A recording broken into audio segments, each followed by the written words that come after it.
What's up, guys? Welcome to Daily Dose of Reddit. This is your host, Zach, and today's subreddit is r/IDoWorkHereLady. Alright, this story's called Supervisor Karen Doesn't Understand That I Do Work Here. So this will be my first post here. I was explaining this to a few friends and they suggested that I go and post this here. Let's get some of the basics out of the way. Here's the cast, there's me, Supervisor Karen, a whole bunch of other voices that I don't know yet. Prologue. Alright, so the story starts off with myself and my coworker. At the time, we both worked in California in G4S, or Guards for Service, which is a pretty big security company. I was on graveyard at the time. This wasn't my main post I was at. I was just sent here to give a hand with a guard that called off, and apparently the supervisor wasn't given any information on my arrival. Main story. This was before Brovid was a thing back in 2019. It was peak season in November, and I was a guard that was asked to come take up a post at the Farmer Joe's Distribution Center in Bloomington, California. It was a graveyard post, and my friend that I knew for years had been working at this post. Now, the field manager had called me in and asked if I could work here for the night, which at the time I didn't mind taking the extra overtime. After I was shown around at the time by the shift supervisor that was there, I was let off to go about my business like any other person. It was a 10 p.m. to 8 a.m. shift. Yes, 10 hours. Yay. It all started at around 1 a.m. when the head supervisor came, which in the company is known as a post commander, and all guards are required to call the post commander by their rank, which is captain. I refused to call someone captain unless they served. Yeah, minded my own business in the Trader Joe's yard, helping trucker back into their gates, until I heard someone coming up behind me, and all of a sudden, hearing a yell. "Excuse me, who the flippity-doo are you?"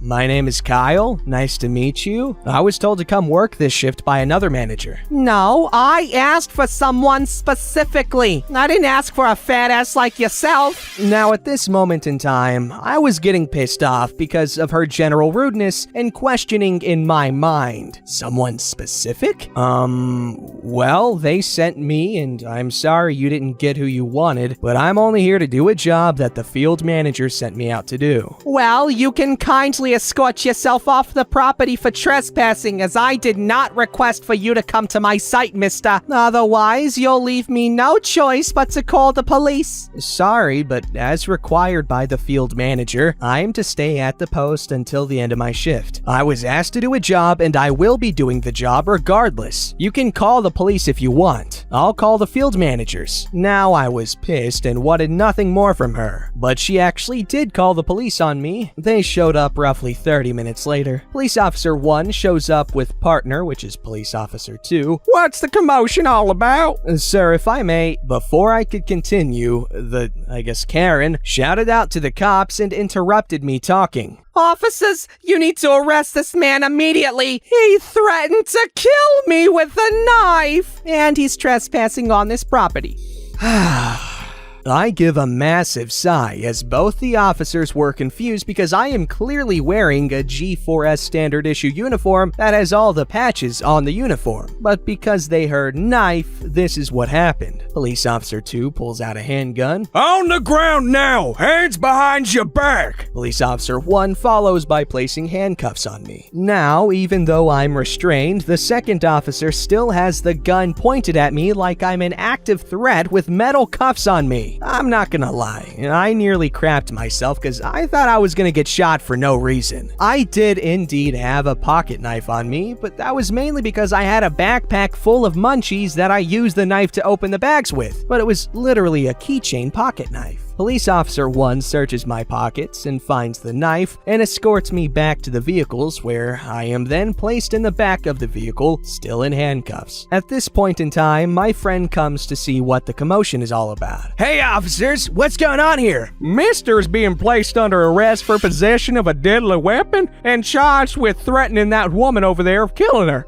He also is charged with trespassing. Wait, what? Deadly weapon? What are you talking about? And he would never threaten someone's life even if he hated them. He's not that kind of person that would want that to happen. And he's not trespassing. He was asked to come work here. Well, that woman over there claims that he threatened her and that he's trespassing on his property. Sir, I can assure you that none of this is true. He was called up on his day off to come down here and work. If he wasn't supposed to be working, he wouldn't be here. Well, if you can find me the evidence that supports these claims, then I will release him. Until then, it's a he said, she said situation, and he did have a knife on him. I'm still sitting in the back of the car with the door opened. I asked my coworker to call the field manager and have her come down here immediately. I also told him to grab the Trader Joe's manager to pull surveillance tapes, as where I was standing with the supervisor, there was a camera there with audio. Friend pulled out his phone and called the field manager and told her of the situation. Then he rushed inside to grab the building manager. Police officers 1 and 2 are both talking with the Karen, a little bit away from the vehicle, and I can barely hear. But I guess one of the police officers called for a supervisor of their own. Shortly, a second police car shows up, and it's the police sergeant. He came to the window where I was sitting patiently and waiting, and asked my side of the story, and I told him everything. Finally, the field manager shows up with our office's regional director. Friend comes outside with the manager of the building. Everyone pretty much calmly talks at this point, since there were so many stories being thrown around. Field manager said to me, "Why are you in the back of the police car?" "Well, that's why I had friend call you. It's because that psycho beach tree decided to have the cops called on me for trespassing, and added an extra decision by telling the cops that I threatened her with a knife." Field manager and director both look towards the police and gets their attention. "Officers, this is all a big misunderstanding. OP was called on his day off to come work at this post, as per asked by field manager." "All right, well, that doesn't explain the threat with the knife," Manager of the building says. "I could take you inside, where I could show you the cameras which have audio recording." Police sergeant and building manager go inside to look over the footage. Now at this point in time, you can see Karen screwed up because she turns pale frickin' white, knowing she's just gotten herself in trouble. Police sergeant returns and pulls me out of the car and takes the handcuffs off of me, then hands me back my knife and my backpack. "All right, I've reviewed the footage and there is no hostile threats from you. All charges are going to be dropped and you're free to go." Thank you, officer. I appreciate your assistance with this matter. Police sergeant walks over to Karen and places handcuffs on her. "You're under arrest for lying to law enforcement, filing a false police report, and calling for false emergency." After the whole situation went down, the stupid dumbass Karen went to jail that night. I didn't ever see her again. I went to a meeting with my manager, the field manager, and the director. They told me the situation had been handled and offered me the post commander position there. I asked what happened to Karen, even though I really didn't care. They told me she was released the next day and completely fired and banned from ever applying with G4S. I then turned down the request for post commander as the drive alone would kill my gas. 2 weeks later, I left G4S, got a better paying post in Allied Universal, and the drive was 3 times closer than my last post. Plus, I've decided it was time. I went back to college and am now working on my bachelor's degree in aerospace engineering. Lesson to be learned here: never take it over the edge until you've gotten the information and facts first. I mean, personally, I'm gonna stay being trigger happy with literally everything because that's fun, and I don't care if it leaves my life in ruin. It's better than not doing nothing. I mean, definitely not better than thinking out my decisions, but like I said, I don't care. Alright, this story's called "I Do Work Here. Why are you acting so entitled?" Hey Reddit! So, since you guys liked my last post in r/IDoWorkHereLady, I decided to share a story of when I actually worked at my dad's restaurant. Just a quick recap, my dad owns a restaurant in China that also has a bakery. I am trying to keep everything as vague as possible because of privacy reasons. This event took place last summer. I was actually hired by my dad to help the 2 ladies in the bakery. I was getting paid. We are going to call them Susan and Lindsay. Now, this bakery isn't like most others because this one focuses on cakes and other desserts. People could throw parties at the restaurant and chose a day that comes with a cake. Birthdays, graduations, reunions, anniversaries. Parents could also drop their kids off to learn how to make cookies or cakes. One day I was in the bakery with the AC on, relaxing and minding my business. It is hot in China, especially in the summer, when a woman walks up to the bakery wearing all black. How does she survive in all black at like 40 degrees? For now, we are going to call her Karen, like last time. Quick note, Susan was off buying more cream at the market nearby, and I had no idea where Lindsay went. Karen not even looking at me. I want a triple layer cake by 6 o'clock tonight, and I want to drop my daughter for a lesson. She can help make the cake. Then she looked at me and did a double. Probably because I looked too young to be there. Also, I wanted to make clear that she did not choose the celebration deal, because if she did,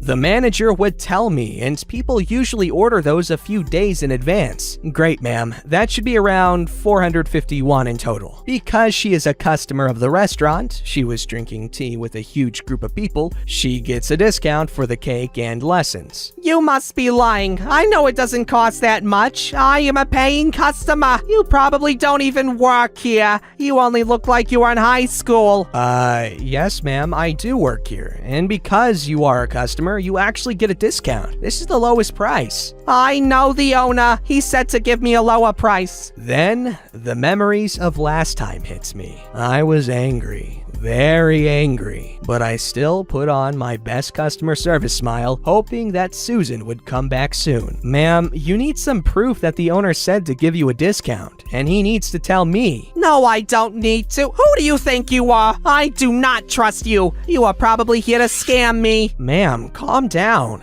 Karen looks at her phone and fakely gasps. The owner is on a business trip and he said I can have a discount. I knew it was bull because my dad was up on the 3rd floor playing mahjong. Ma'am, can you please give me proof? No. Then, unfortunately, I can't do anything. Luckily, at this point, Susan finally came back. Hi, can I help you with anything?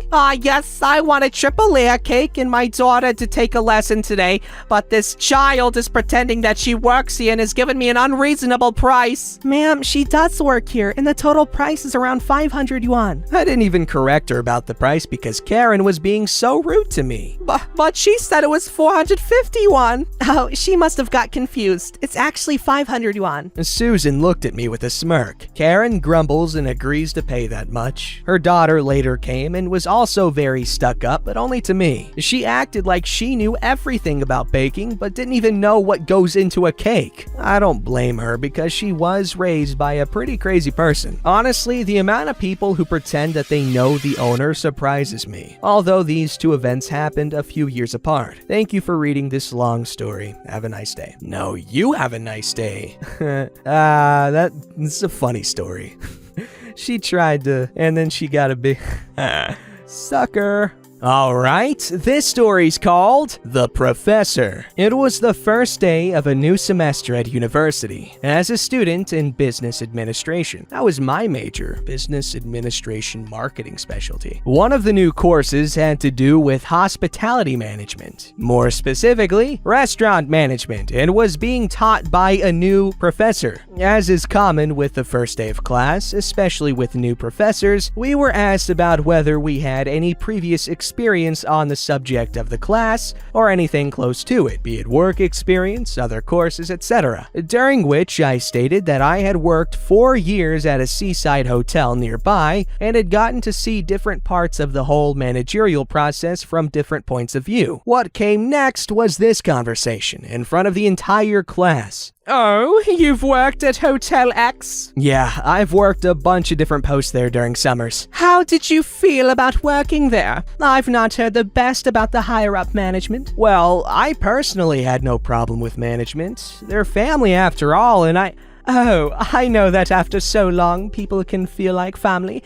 But still, my mentor is a close family member to the owners, and he has told me many stories about them and how they manage the hotel in not the best of ways, how they can be at times weird, etc. While she was going on and on about that, some of my friends who knew what was about to happen were looking at me wide-eyed, others smirking, and I was just laying back on my seat waiting for her to finish. I don't think you heard me right, miss. The management, the owners, they are my family. The owner is my grandmother. Never have I seen someone's face more instantaneously change between feelings and colors. First confusion, then realization, then embarrassment, and of course a few gasps from those who weren't in the know. After a good few seconds of silence, she turns to me and she just says under her breath, almost like a whisper, "I'm so sorry." I just laughed it off and she just continued. After we were dismissed, I went and told her it's all good and to not worry about it. She told me that she just said what she was told from her mentor, who ended up being a second cousin of my grandma that we have almost no connection to whatsoever. Lesson to learn: don't talk crap about places you've never been to people you don't know. Well, from what they said that the professor said, it didn't seem like they were talking crap. They were just voicing their criticisms of a place that I don't think they said anything bad, honestly. If the management there is bad, then the management there is bad. You having family there doesn't change it. Although she probably should have let OP finish talking, so that could have been it. But other than that, I don't really, whatever. Don't forget to like, subscribe, and hit that bell to never miss an episode.